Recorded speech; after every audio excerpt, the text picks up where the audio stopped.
Hi everybody. I produced this short video given the current situation with the COVID-19 pandemic and the crisis we all find ourselves in.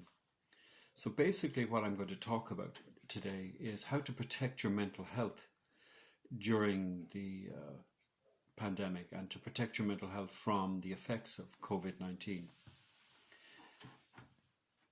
My name is Nicholas Power, or Nick Power, and I'm a therapist. I practiced acupuncture and traditional Chinese medicine, and also I'm a counseling psychotherapist using the Human Givens method. The purpose of this strategy that I'm going to suggest is a 4-point intervention strategy that you can implement on a day-to-day basis, a sort of habit you form each day. And this in turn will help to protect and stabilize your mental health and help to protect you from the impact of poor mental health due to this crisis. It involves you developing a simple routine and applying it on a day-to-day basis. And this routine is built around 4 points, 4 strategies. I'm going to elaborate and talk about the first 3 to begin with, and then I will make the connection between the application of these 3 strategies and your mental health. And hopefully it'll become clearer as this discussion progresses. The first 3 points I'd like to mention are issues that you are already aware of. So the first point will be around personal hygiene. So all common points of contact should be cleansed and cleaned on a daily basis. Obviously your hands, even your face, but especially your hands, and all common points of contact. So the personal hygiene would involve probably cleaning a few times a day, like door handles, door frames, tabletops, chairs, anywhere there is a common point of contact. The reason for this is that, to my knowledge, the life cycle or lifespan of this virus on a surface area is 6 to 12 hours. So by thoroughly cleaning door handles and contact surfaces that are used on a day-to-day basis, you interrupt that life cycle and diminish the possibility of cross-contamination and contagion to other people. Another aspect of personal hygiene is what is now referred to as safe social distancing. And this involves, to the best of my knowledge, a 2-meter distance when you're out in public in a shop or walking down the street and so on. So a kind of common sense approach to reducing cross-infection. I think everybody could agree with that. A more severe form that's being suggested of social distancing is social isolation. Now, this is particularly important if you suspect that you have symptoms that might be COVID-19, and especially important if you have pre-existing health conditions which undermine or compromise your immunity.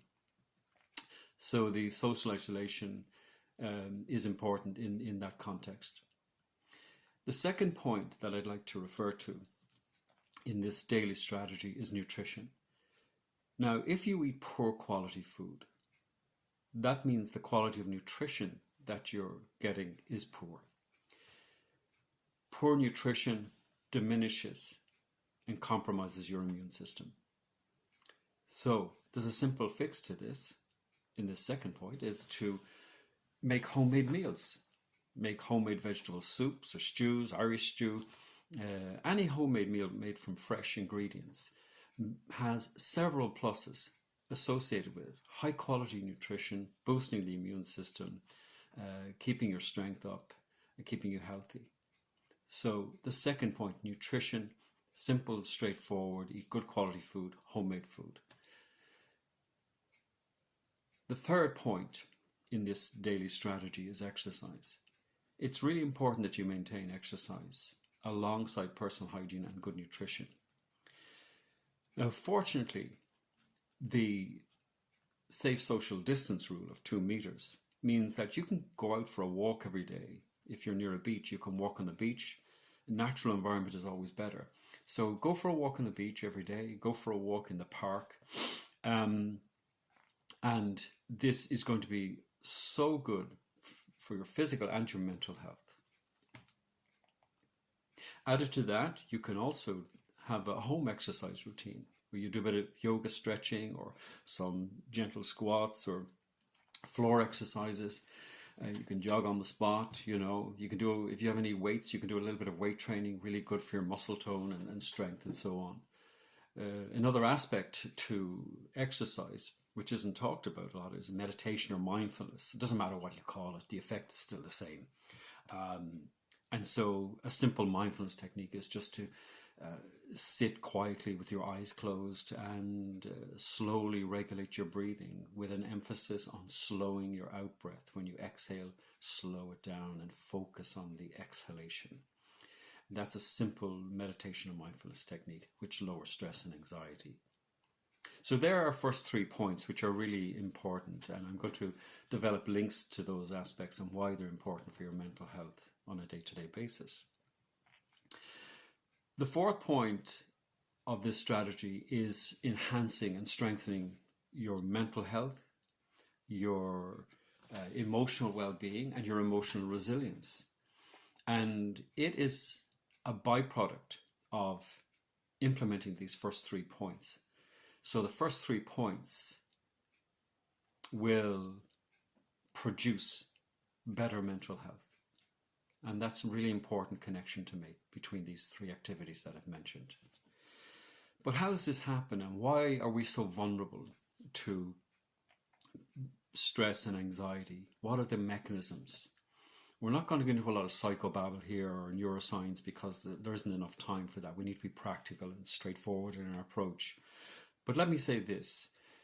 Human beings function best when they're in a healthy environment. What happens when you're in a healthy environment? What happens is that your physical well-being, your equilibrium is kept in balance. Your emotional needs are met when you're living in a healthy environment. And this in turn produces excellent mental health and well-being. But we're not living in a healthy environment.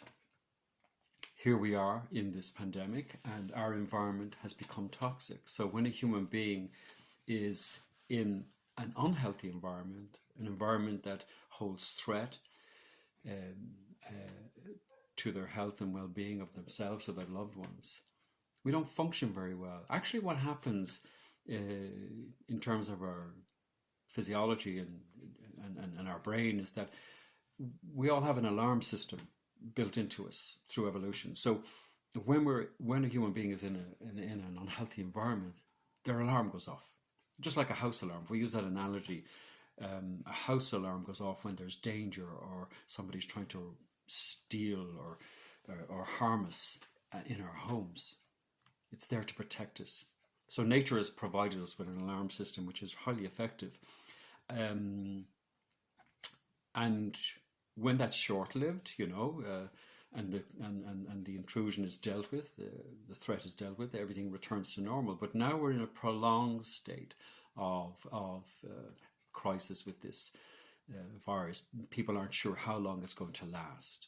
It will end, of course, and things will return to normality. But during this crisis, people are suffering with distress, anxiety, and fear, and so on. And that's because our alarms have been activated. And with that comes fear, anxiety, depression, poor sleep, loss of appetite.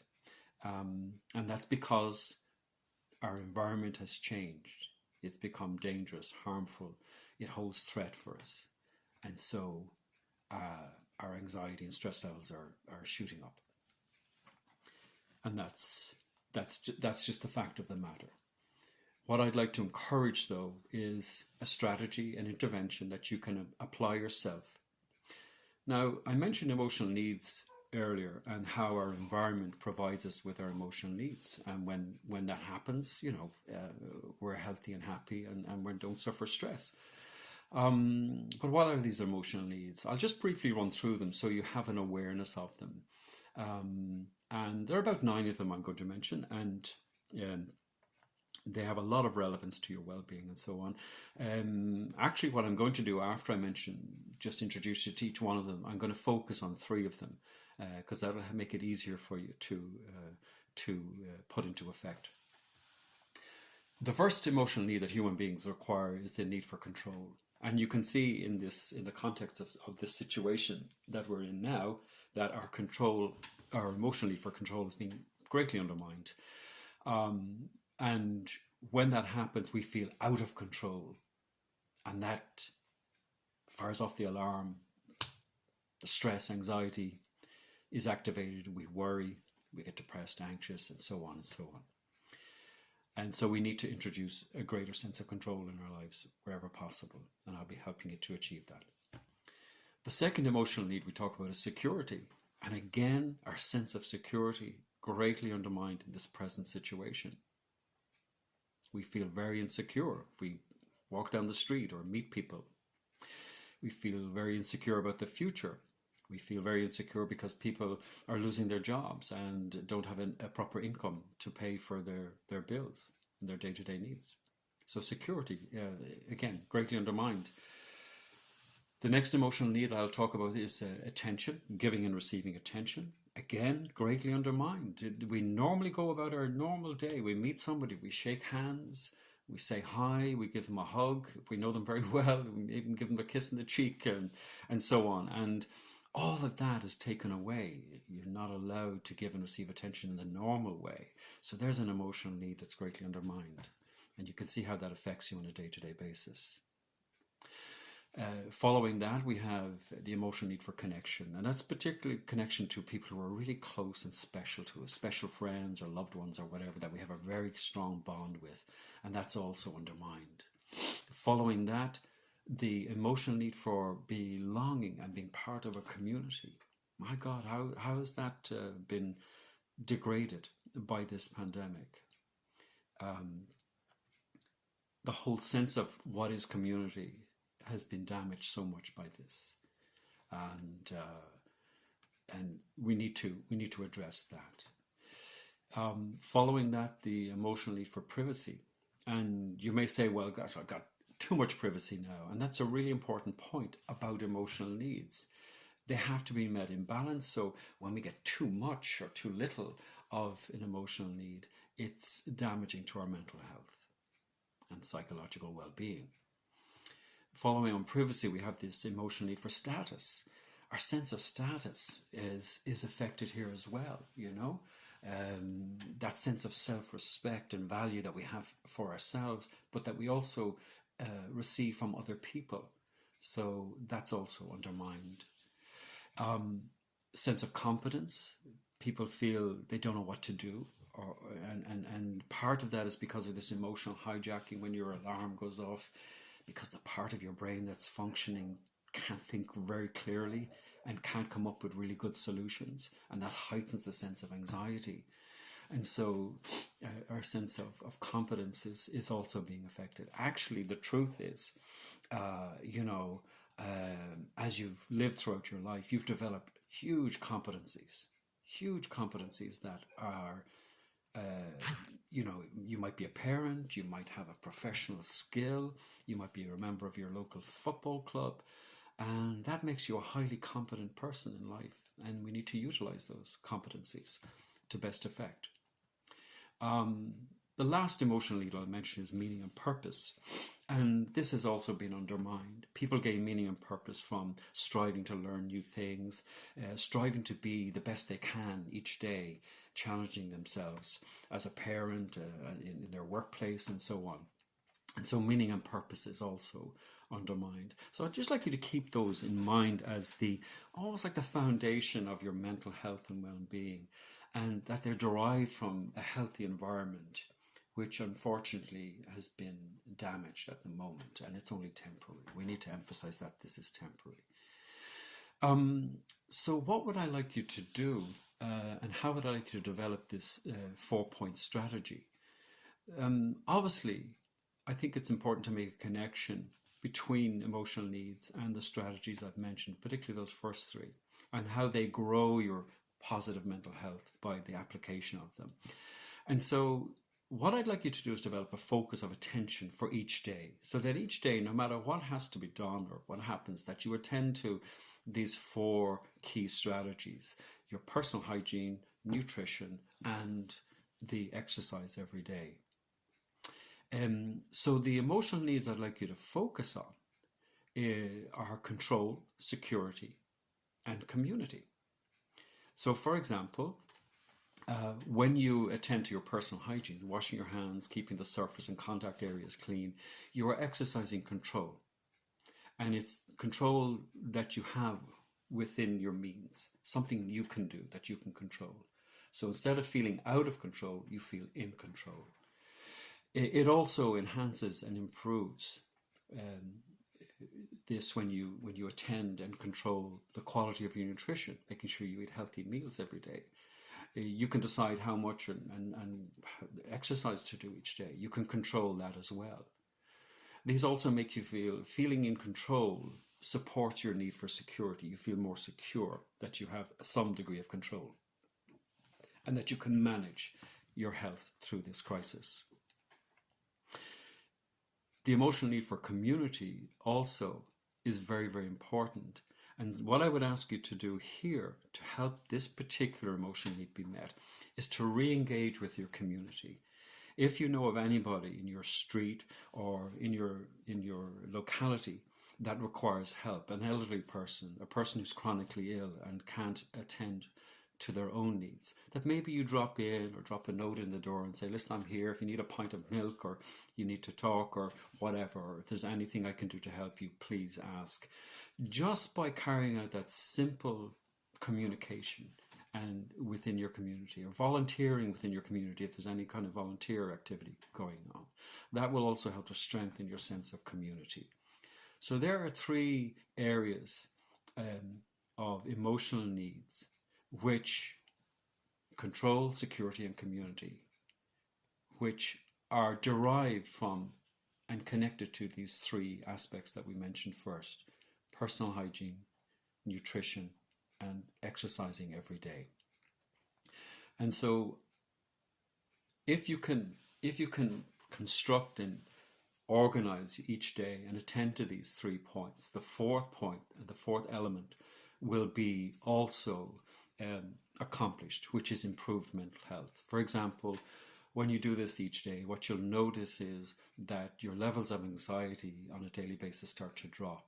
You feel less depressed, you feel less anxious, and you feel more secure in your environment. And that's worth achieving. And that'll help you to get through and pace yourself through this crisis. Very, very important. One last thing I'd like to say, for people who are highly anxious and feel very difficult to get in control and to think clearly, what I will provide you with, I'll leave my phone number here in a moment. And this is something I do for my clients who are highly anxious and stressed, is I provide them with a guided meditation. And that's an audio file, and it's basically you listen to it. And as you're listening to it, it has the effect of switching off that alarm for you, recalibrating your alarm back into a safe zone. And so as you listen to your guided meditation each day, it'll lower your stress levels. That'll allow you to think more clearly, because it'll lower the emotional arousal in your brain, and then you can think more clearly and make clearer decisions, which is a great help.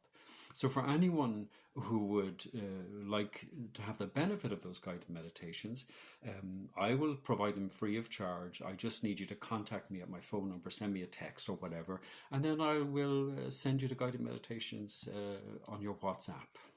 That's the only way I know. I'm a bit of a techno idiot, actually.